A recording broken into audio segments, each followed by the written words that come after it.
তো শিক্ষার্থীরা প্রথমেই চলো আমরা দেখে নেই এই কাজটি করার জন্য আমাদেরকে কি নির্দেশনা দেওয়া হয়েছে। এখানে আমাদের কাজটির বিষয়বস্তু হলো পোড়ামাটির ফলক দেখে ইতিহাস শিখি। নিচে পোড়ামাটির ফলকের চিত্র দেওয়া হলো। এই ফলকগুলোতে মানুষের দৈনন্দিন জীবনের কি কি চিত্র দেখতে পাচ্ছ তা খাতায় লিখে ক্লাসে সকলের সামনে উপস্থাপন করো। শিক্ষার্থীরা লক্ষ্য করো, এখানে আমরা পোড়ামাটির ফলকের দুটি ছবি দেখতে পাচ্ছি। এগুলো হলো প্রত্নস্থলে প্রাপ্ত পোড়ামাটির বিভিন্ন ধরনের ফলক। এখন আমাদের কাজগুলো হলো এই ফলকগুলোতে আমরা মানুষের দৈনন্দিন জীবনের যেসব চিত্র দেখতে পাচ্ছি তা খাতায় লিখে ক্লাসে সকলের সামনে উপস্থাপন করা। তো শিক্ষার্থীরা চলো আমরা এই কাজটির একটি নমুনা সমাধান দেখে নিই। পোড়ামাটির ফলক দেখে ইতিহাস শিখি। শিক্ষার্থীরা আমি এখানে তোমাদেরকে একটি নমুনা উত্তর দেখানোর চেষ্টা করেছি। উপরের ফলকগুলোতে মানুষের দৈনন্দিন জীবনের যেসব চিত্র দেখতে পাচ্ছি তা নিচে দেওয়া হলো। প্রথম ছবির ফলকটির মাধ্যমে মানুষের দৈনন্দিন কর্মজীবনের প্রতিচ্ছবি ফুটে উঠেছে। এখানে আমরা দেখতে পাচ্ছি মানুষজন কাঁধে করে পণ্য সামগ্রী নিয়ে যাচ্ছে। এরপর দ্বিতীয় ছবিটির ফলকটির মাধ্যমে সেই সময়ের রাজার যুদ্ধযাত্রার কয়েকটি দৃশ্য তুলে ধরা হয়েছে। এখানে বিভিন্ন যুদ্ধাস্ত্রে সজ্জিত সৈন্যদল, যুদ্ধের হাতি, ঘোড়া ইত্যাদির প্রতিকৃতি দেখা যাচ্ছে। এছাড়াও এখানে নৃত্যরত নারী পুরুষের প্রতিকৃতিও ফুটিয়ে তোলা হয়েছে। হাজার বছরের পথ পরিক্রমায় নানান ধারার মানুষের মিলন ও মিশ্রণের মাধ্যমে বাংলা অঞ্চলের মানুষের আত্মপরিচয় গড়ে উঠেছে। নানান ধারার মানুষের মিলন ও মিশ্রণের মধ্য দিয়ে আমরা হয়ে উঠেছি একই সঙ্গে অনন্য ও বৈচিত্র্যময়। চলো এই অনন্যতা ও বৈচিত্র্য অনুধাবনের অংশ হিসেবে বিভিন্ন ভাষাগোষ্ঠী ও দেহগড়নের মানুষের নাম চিহ্নিত করে একটি প্রতিবেদন লিখি। শিক্ষার্থীরা তার মানে এখানে আমাদের কাজটি হলো হাজার বছরের পথ পরিক্রমায় নানান ধারার মানুষের মিলন ও মিশ্রণের মধ্য দিয়ে আমাদের মধ্যে যে আত্মপরিচয় গড়ে উঠেছে এবং এই মিলন ও মিশ্রণের মধ্য দিয়ে আমরা হয়ে উঠেছি একই সঙ্গে অনন্য ও বৈচিত্র্যময়। আমাদের কাজটি হলো এই অনন্যতা ও বৈচিত্র্য অনুধাবনের অংশ হিসেবে বিভিন্ন ভাষাগোষ্ঠী ও দেহগড়নের মানুষের নাম চিহ্নিত করে একটি প্রতিবেদন লেখা। তো শিক্ষার্থীরা চলো আমি তোমাদেরকে একটি নমুনা প্রতিবেদন দেখিয়ে দিচ্ছি। শিক্ষার্থীরা আমি এখানে তোমাদেরকে একটি নমুনা প্রতিবেদন দেখানোর চেষ্টা করেছি। এখানে প্রথমেই তোমরা প্রতিবেদনের তারিখটি উল্লেখ করবে, শ্রেণী শিক্ষক। এখানে তোমরা তোমাদের বিদ্যালয়ের নামটি উল্লেখ করবে। প্রতিবেদনের বিষয়টি হলো বাংলা অঞ্চলের মানুষের অনন্যতা ও বৈচিত্র্য অনুধাবন করে বিভিন্ন ভাষাগোষ্ঠী ও দেহগড়নের মানুষের নাম চিহ্নিত করা। জনাব, আপনার নির্দেশনা এবং সংগৃহীত তথ্যাবলীর আলোকে বাংলা অঞ্চলের নানান ধারায় মানুষের মিলন ও মিশ্রণের অনন্যতা ও বৈচিত্র্য নিয়ে আমার তৈরি করা প্রতিবেদনটি উপস্থাপন করছি। এখানে প্রতিবেদনটির শিরোনাম হলো বাংলা অঞ্চলের বিভিন্ন ভাষাগোষ্ঠী ও দেহগড়নের মানুষের নাম চিহ্নিতকরণ। বাংলা একটি সুপ্রাচীন জনপদ। বাংলা অঞ্চলের রয়েছে হাজার হাজার বছরের ইতিহাস। আর এই ইতিহাস সমাজ কিংবা সাংস্কৃতিক প্রেক্ষাপট রচিত হওয়ার পেছনে মূল ভূমিকা পালন করছে এই অঞ্চলের মানুষ। আমাদের পাঠ্য বই থেকে আমরা জানতে পেরেছি প্রাক সাধারণ অব্দ প্রায় 3000 বছর পূর্ব থেকে বিভিন্ন ভাষাগোষ্ঠী এবং দেহগড়নের মানুষ বাংলায় বসবাস করছে। এদের মধ্যে আর্য, অস্ট্রিক, দ্রাবিড় উল্লেখযোগ্য। এই জাতিগোষ্ঠীর বৈচিত্র্যময় সংমিশ্রণেই আজকের এই সংকর বাঙালি জাতির আবির্ভাব ঘটেছে। প্রথম জাতিগোষ্ঠীটি হলো অস্ট্রিক। বিস্তারিত এই বিষয়গুলো তোমরা তোমাদের খাতায় নোট করে নিবে। এরপর দ্রাবিড় জনগোষ্ঠী, এরপর আর্য, এরপর নিগ্রোয়েড ও মঙ্গোলয়েড, এরপর অন্যান্য আরও বিভিন্ন জাতির আগমন।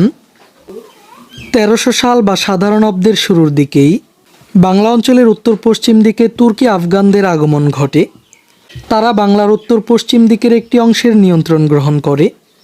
এরপর থেকে বিভিন্ন এলাকা থেকে বাংলার বিভিন্ন অংশে নানান মতধারার যোদ্ধা, বণিক, ধর্মপ্রচারক, পীর, দরবেশ, সুফি সাধকদের আগমন ঘটে।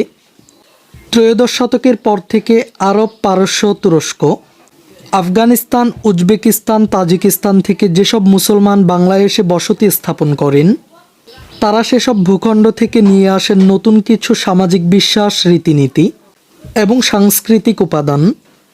১৬শ শতকের শেষ ভাগ থেকে বাংলায় মোগল শাসকদের আগমন ঘটে।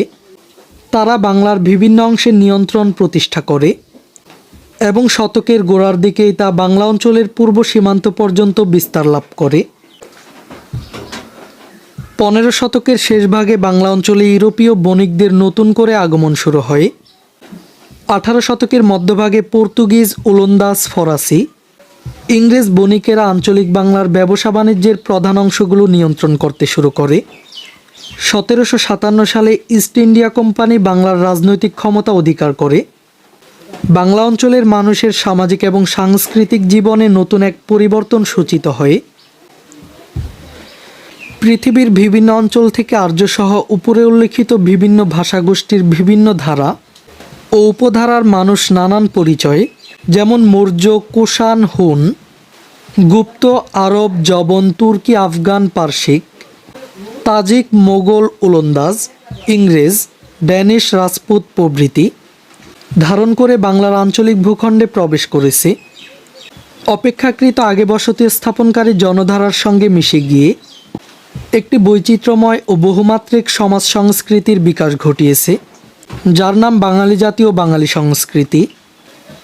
এখানে তোমরা তোমাদের নামটি উল্লেখ করবে, আর এখানে প্রতিবেদন লেখার তারিখটি উল্লেখ করবে। আদি যুগে বাংলা অঞ্চলের মানুষের পারিবারিক, সামাজিক, সাংস্কৃতিক ও রাজনৈতিক জীবনের প্রেক্ষাপট এবং প্রধান বৈশিষ্ট্যগুলো আমরা জানলাম। এখন উপরের পাঠ থেকে চলো নিচের প্রশ্নগুলোর উত্তর খুঁজে বের করি। তো শিক্ষার্থীরা, এই কাজটি করার পূর্বে তোমরা উপরের এই পাঠগুলো নিজেরা পড়ে নিবে। আমি পড়ে তোমাদের সময় নষ্ট করব না। আমি শুধুমাত্র তোমাদেরকে এই প্রশ্নগুলোর সমাধানগুলো দেখিয়ে দিব। এখানে আমাদেরকে দুটি প্রশ্ন দেওয়া হয়েছে। প্রথম প্রশ্নটি হলো আদি যুগে মানুষের পারিবারিক কাঠামো কেমন ছিল, আর দ্বিতীয় প্রশ্নটি হলো সামাজিক ও সাংস্কৃতিক জীবনের প্রধান উৎসবগুলো কেমন ছিল। তো শিক্ষার্থীরা, চলো আমরা এই প্রশ্ন দুটির নমুনা সমাধানগুলো দেখে নেই। এখানে প্রথম প্রশ্নটি হলো আদি যুগে মানুষের পারিবারিক কাঠামো কেমন ছিল। এই প্রশ্নটির নমুনা উত্তরে তোমরা লিখতে পারো, আদি যুগে মানুষ দলবদ্ধভাবে বসবাস করত। মূলত কৃষি পদ্ধতি আবিষ্কারের পর থেকে মানুষ স্থায়ীভাবে কোনো স্থানে বসবাস শুরু করে। আদি যুগের মানুষ সূচনা করেছিল গোত্রভিত্তিক সমাজ ব্যবস্থার। ধীরে ধীরে কৃষির আবিষ্কারের ফলে স্থায়ীভাবে পারিবারিক কাঠামো ব্যবস্থার সূত্রপাত হয়। পরিবারের পুরুষ ও নারী উভয়কেই পারিবারিক ব্যবস্থা টিকিয়ে রাখার জন্য গুরুত্বপূর্ণ ভূমিকা রাখতে হতো। যেমন নারী ও পুরুষ একসাথে শিকারে যেত, একসাথে কৃষিকাজ করত। কৃষির আবিষ্কার মানুষকে খাদ্যের সংকট থেকে মুক্তি দেয়, স্থায়ী ঘরবাড়ি নির্মাণের সুযোগ তৈরি করে দেয়। গোত্রভিত্তিক জীবনধারার পরিবর্তে গ্রাম বা নগরভিত্তিক স্থায়ী জীবনধারার সূত্রপাত ঘটায়। তখনকার সময় ছিল মানবজাতির জন্য অনেক কঠোর ও কষ্টসাধ্য। সবসময় প্রকৃতির সাথে লড়াই করে তাদের টিকে থাকতে হতো। পুরুষরা সাধারণত শিকারের দায়িত্ব পালন করত। পরিবারের নারীরা কৃষিকাজ করত, সন্তান লালন পালন করত ও ঘর গৃহস্থালী দেখাশোনা করত। এইভাবে মিলিত পরিশ্রম ও ভূমিকার মাধ্যমে আদি যুগে মানুষের পারিবারিক ব্যবস্থা পরিচালিত হয়েছে। এবার চলো আমরা দ্বিতীয় প্রশ্নটির সমাধানটি দেখে নিই। প্রশ্নটি হলো সামাজিক ও সাংস্কৃতিক জীবনের প্রধান উৎসবগুলো কী ছিল। এই প্রশ্নটির নমুনা উত্তরে তোমরা লিখতে পারো, প্রাচীন বাংলার সামাজিক ও সাংস্কৃতিক জীবনের প্রধান উৎসবগুলো মূলত লোকজ ধ্যানধারণা থেকে গড়ে উঠেছিল। প্রাচীনকাল থেকে বাংলা অঞ্চলে আগত বিভিন্ন জনধারার মানুষের সংস্কৃতি মিশে গিয়েছিল। এই ভূখণ্ডের মানুষের সংস্কৃতিতে বাংলা অঞ্চলের কৃষি নির্ভর এলাকাগুলোতে প্রাচীনকাল থেকে ফসল কাটার দিনটি ছিল সবচেয়ে আনন্দের দিন। বাংলার বিভিন্ন অঞ্চলে প্রাপ্ত পোড়ামাটির ফলকে এর প্রমাণ মেলে। পোড়ামাটির ফলকে দেখা যায় অর্ধচন্দ্রাকৃতির কাস্তে হাতে নিয়ে কয়েকজন কৃষক কৃষিকাজ করছেন। অপর একটি ফলকে আশ্চর্য সুন্দর একটি ফসল কাটার উৎসবের দিন দেখা যায়। ফসল হাতে নিয়ে বাদ্যবাজনা সহ নৃত্যরত মানুষের এই চিত্র প্রথম বা দ্বিতীয় শতকে অঙ্কিত হলেও তার মধ্যেই বাংলার কৃষকদের জীবনের একটি শাশ্বত রূপ ধরা পড়েছে। কৃষিকে কেন্দ্র করেই বাংলা অঞ্চলের মানুষের জীবনে স্থায়ী বসতির সংস্কৃতি গড়ে উঠেছিল। বাংলা অঞ্চলের মানুষের সাংস্কৃতিক জীবন গঠনই কৃষির সম্পর্ক অতি প্রাচীন এবং অবিচ্ছেদ্য। অষ্টম থেকে ত্রয়োদশ শতকের মধ্যে লিখিত চর্যাপদ কাব্যে প্রাচীন বাংলার মানুষের সামাজিক উৎসবের ছবি অঙ্কিত হয়েছে। চর্যাপদে শবরদের জীবনধারা সম্পর্কে চমৎকার তথ্য পাওয়া যায়। শবর মানুষরা অপেক্ষাকৃত উঁচু এলাকা বা পাহাড়ে বসবাস করত। অরণ্য থেকে সংগ্রহ করা সুন্দর ফুল আর পাখির রঙিন পালক দিয়ে শবর বালিকারা সাজসজ্জা করত। তারা বিভিন্ন উৎসবে মেতে উঠত।